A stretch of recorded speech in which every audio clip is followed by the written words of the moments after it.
Olá, sejam bem-vindos! Começa agora aqui no CNT Multi, o programa Viva a Fazenda. Eu sou Renato Rosa e pode rodar a vinheta.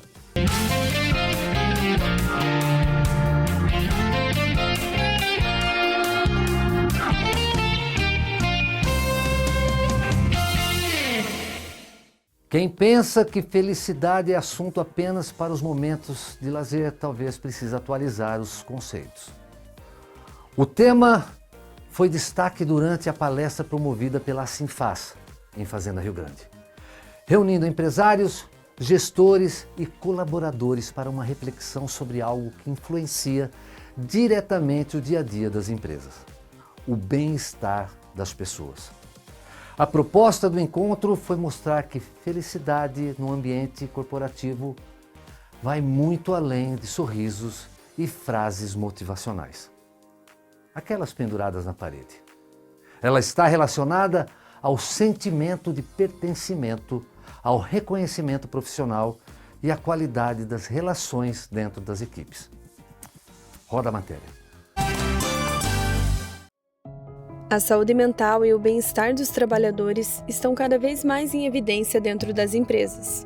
Pensando nisso, a Sinfaz promove uma palestra sobre felicidade e qualidade de vida no ambiente de trabalho, tema que ganha ainda mais relevância diante das atualizações da NR1, que reforça a atenção aos riscos psicossociais nas organizações. Vamos entender como essa iniciativa pode impactar positivamente colaboradores e empresas. Carlos, como surgiu a ideia de promover uma palestra sobre felicidade dentro da Sinfaz?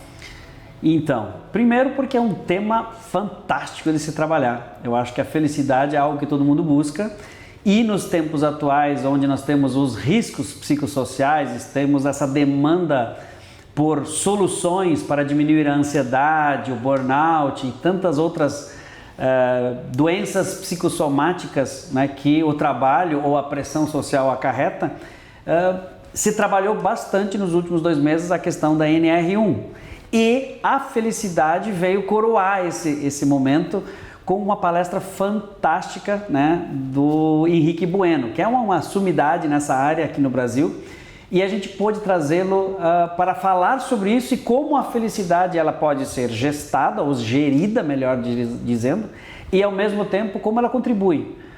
Porque às vezes a gente acha que felicidade é algo que é fácil de conquistar ou ainda é impossível de se conquistar. E na verdade não é. Felicidade é um tema, acho que mais do que atual. Vamos aos comerciais? Retornaremos num piscar de olhos. Não saia daí.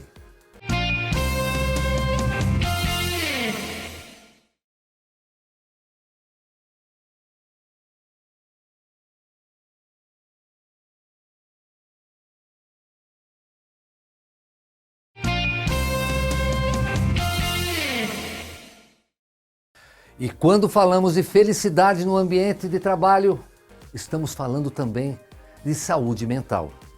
E é justamente sobre essa relação que vamos entender melhor agora. Qual a relação entre felicidade, saúde mental e produtividade no ambiente do trabalho? Pois então, eu entendo que felicidade ela é uma jornada, ela faz parte de um contexto, todo mundo ambiciona isso. E todos os problemas que hoje enfrentamos, quer seja, e o objetivo da fala, né, dessa palestra, ou de trazer isso como para o debate, era justamente para elencarmos a possibilidade das empresas investirem nos seus funcionários e trazerem ou gerarem ambiente não só mais feliz, mas de maior cuidado para com as pessoas, em todos os aspectos. E a NR1 ela veio com essa ideia de você, de fato, formatar ações que possam gerar esse tipo de ambiente, favorecendo para que as pessoas vivam mais felizes e mais engajadas e sem tanto estresse, sem tanta ansiedade. Quais foram os dados que essa palestra trouxe para a gente? Na verdade, foi um alerta e, ao mesmo tempo, eu achei assim que o contexto, do jeito que o palestrante, o Henrique, trouxe, foi uma palestra leve, foi uma palestra no sentido de, bom, sabemos que pessoas felizes são mais criativas, sabemos que pessoas felizes em ambiente familiar, pessoal ou do trabalho produzem mais. Então, números de 300% de incremento em produtividade, 125% de menos rotatividade, enfim, todas as mazelas que a gente enfrenta hoje nas empresas, a felicidade, quem tem isso, quem consegue manter essa cultura ou esse ambiente, favorece para que as pessoas queiram estar ali. E ele trouxe, além desses dados, do que gera mais felicidade, como talvez trazer isso a termos. Então ele disse, bom, nós somos naturalmente colocados a uma exposição muito grande de notícias negativas, quer sejam elas notícias da sociedade, notícias da economia, notícias... A gente parece que absorve mais, somos uma esponja de conteúdo negativo, até porque isso vem demais, né? E aí, o que a gente sofre com isso? A gente acaba não vendo o lado positivo das coisas, que é justamente o oposto do que a felicidade... A felicidade não é um estado infinito, são momentos dentro de uma jornada em que a gente, para não viver só naquelas coisas ruins que nos acontecem, e elas vão continuar acontecendo, para que eu não fique só focado nisso. E aí ele trouxe algumas sugestões, dentre elas... Se você, por exemplo, falar com uma pessoa e perguntar para ela como ela está, seja intencional, olhe para a pessoa, coloque a mão no ombro, ele até fez uma brincadeira com o público presente, coloque a mão no ombro e olhe para a pessoa e espere a resposta. Vamos pensar como isso funciona no dia a dia hoje. Quantas vezes a gente pergunta para as pessoas dentro do trabalho, nossos colegas, oi, como você está? Mas tipo assim, já vai passando e tomara que a pessoa não responda muito porque não tem o tempo. Então na verdade, a gente não dá esse tempo de maturar, de respirar. Então ele sugeriu a primeira coisa, seja intencional, se você perguntar algo, dê tempo para a pessoa responder e você usufruir da resposta, que já poderia ser algo bem positivo, porque as pessoas precisam ser ouvidas. E se elas são ouvidas, elas têm a tendência de com isso já se sentirem melhores. Por consequência, vão gerar ambientes melhores e não é que serão muito mais felizes, mas elas serão menos estressadas. E quanto isso impacta? Então, esse é um exemplo simples, mas que no dia a dia a gente acaba talvez não considerando, porque nós temos a nossa própria jornada. A segunda situação, ele usou outros exemplos lá, mas e se a gente simplesmente decidisse não mais focar no negativo? Um exemplo, uma das coisas que eu entendo, e ele falou sobre isso, é de você trazer as pessoas, ou a condição das pessoas talvez refletirem sobre o que elas têm e não o que elas não têm. Ou seja, como viver um pouquinho mais grato pelo que você tem. Um exemplo prático seria, tudo bem, eu estou no trânsito de carro indo para o trabalho. Eu vou me estressar porque a muvuca é grande, eu vou ter lá os meus atrasos, tal, mas a pergunta é, se eu fizesse a mesma colocação na minha mente e dissesse assim, puxa, tudo bem, eu posso até me atrasar, mas eu tenho carro, eu estou indo de carro, tem tanta gente indo a pé ou de ônibus. Então, assim, eu estou muito melhor que a maioria, né? Então, talvez essa mudança de lente, e eu gosto de usar o exemplo, eu tenho que mudar as minhas lentes, como eu percebo as coisas. Então, dentro dessa lógica, o palestrante ele não trouxe uma solução, ele trouxe uma reflexão para a gente mudar a nossa mente.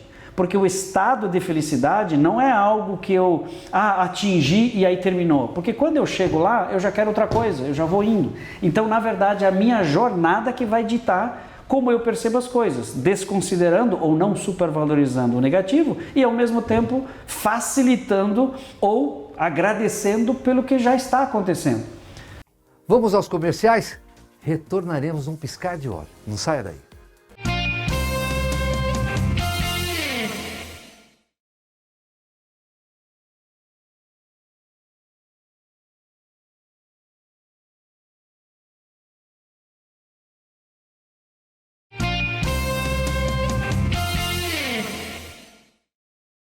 Sejam bem-vindos de volta.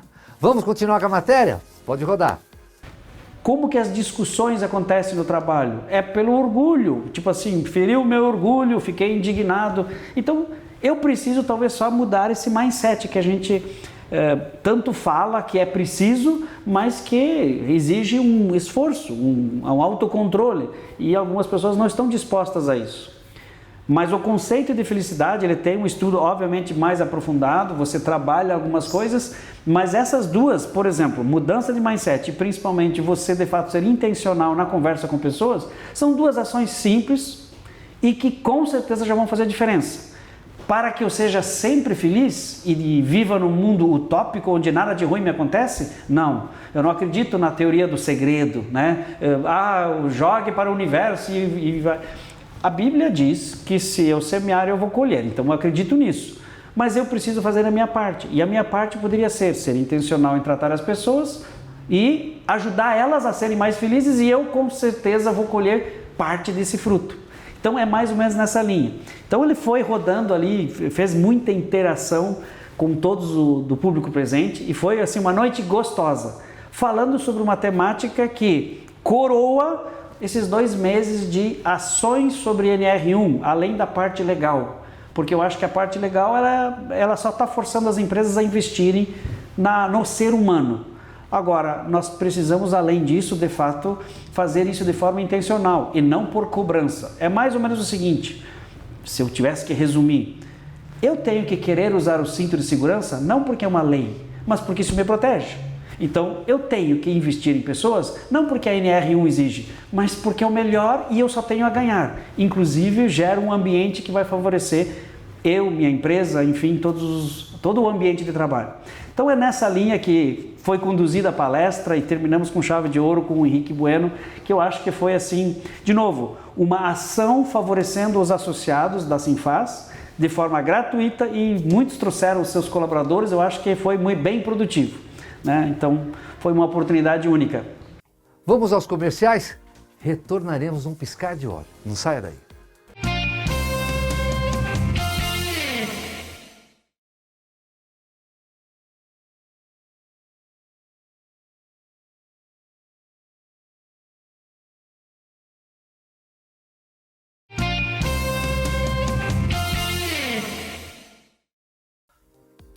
Mas junto com essa preocupação surge um desafio cada vez mais presente nas organizações, os chamados riscos psicossociais.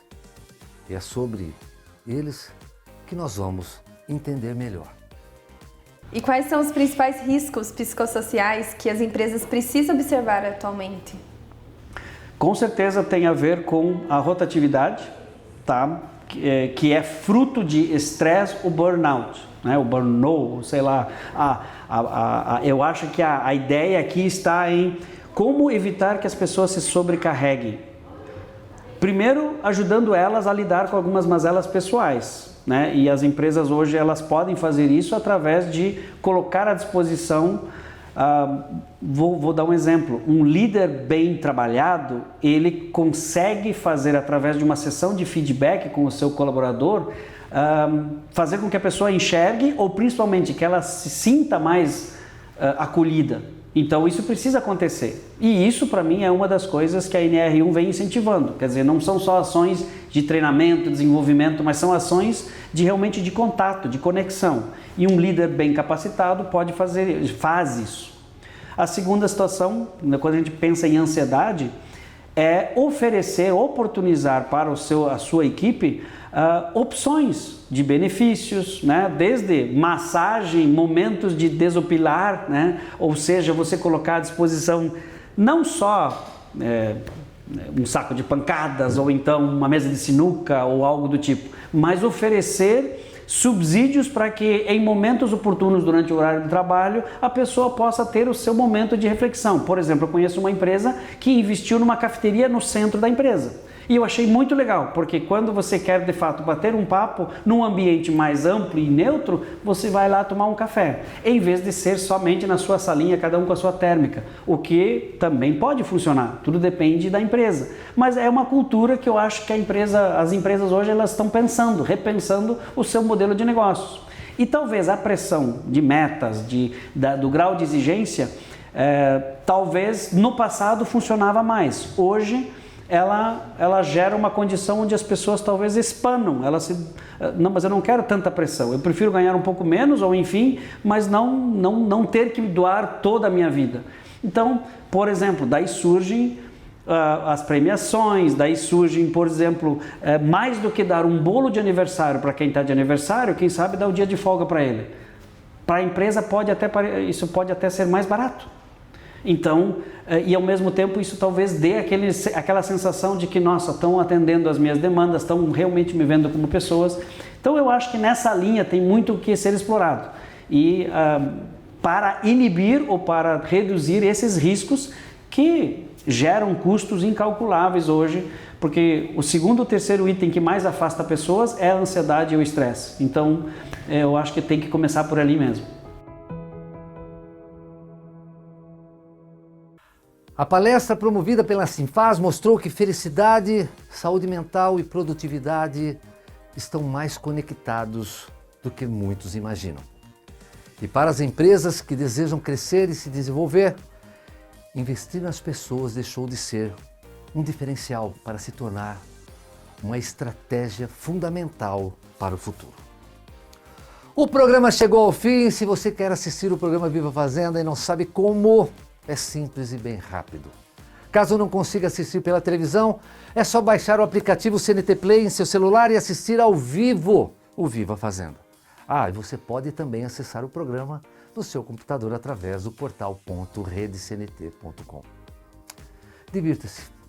Eu sou Renato Rosa e esse é o Viva Fazenda. Até o próximo programa. Fui!